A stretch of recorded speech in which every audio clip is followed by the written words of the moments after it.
Well, good evening, Frisco Democrats. So good to be here with you. So I am Vikki Goodwin. I'm in my 4th term in the Texas House. I ran for the first time in 2018. Trump won in 2016. Who here was in shock?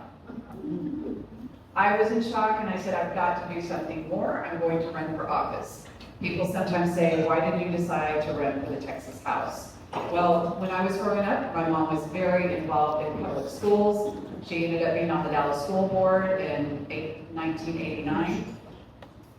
She got frustrated because it wasn't the school board that decided how much money went to the schools, it was the Texas legislature.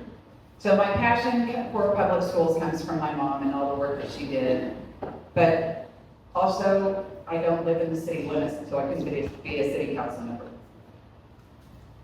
What is going on today after Trump got elected to his 2nd term is very similar to what happened in 2018. We see people coming out of the woodwork saying, oh my God, what's just happened? I've got to get involved. In 2026, we have a huge opportunity to flip seats in the Texas House and to flip statewide races.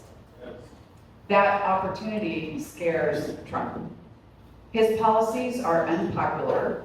His popularity rating is sinking. And so, because of that desperation, he had the Department of Justice write a letter to Texas telling Abbott to redraw our congressional districts. Now, in 2020, they tried similar tactics to change the election laws after the election was stolen. And we knew that this was going to be bad news. This was going to disenfranchise voters. So Democrats broke quorum in 2021, and I was one of them. We went to Washington, D.C. The Republicans hated that, even though we ultimately came back and they ultimately passed some bad bills. But they didn't want us to do that again, so they changed the rules. And now there is a $500 a day fine for any individual member who does quorum break. But regardless, our democracy is worth using every tool in the toolbox. Do y'all agree?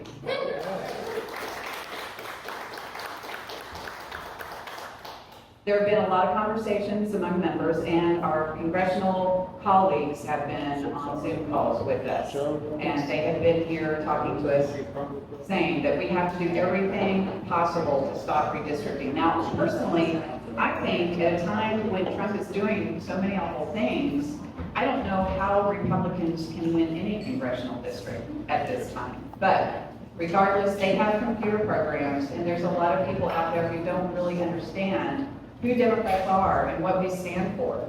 So it's incumbent upon us to educate them and let them know what it is we're trying to do. So I am running for lieutenant governor because our current lieutenant governor is corrupt, because he runs the Senate with an iron fist, and because he has bad policy.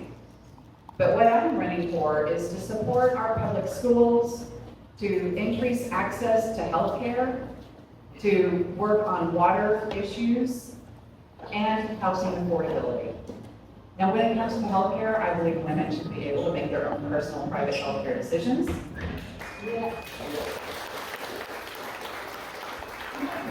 And doctors have come to me saying that we have this epidemic of gun violence, and we've got to do something about it. I served on Homeland Security and Public Safety for 3 sessions.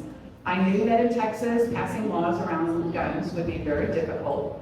So I worked with the Department of Public Safety to try to close one of the loopholes around background checks.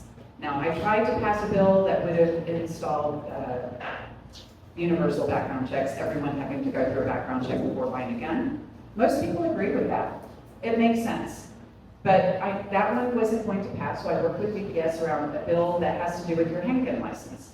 So if someone has a handgun license, they can go into a gun store and bypass the background check. Now, they might have gotten a license years ago, they could have assaulted somebody in the meantime, and now, even though they're not legally able to buy a gun, they can, because of that little piece of plastic. DPS said it would be helpful if any gun seller would have to run that card number through a database. You can do it in seconds on your phone, there's an app, and make that a law. So I tried to pass that, it didn't pass. So simple things, because of the current leadership that we have in Texas, we can't get these things that make sense that the majority of Texans want. So that's why we need new leadership, and just remember, I need each and every one of you to spread the word. We need a good win for Texas.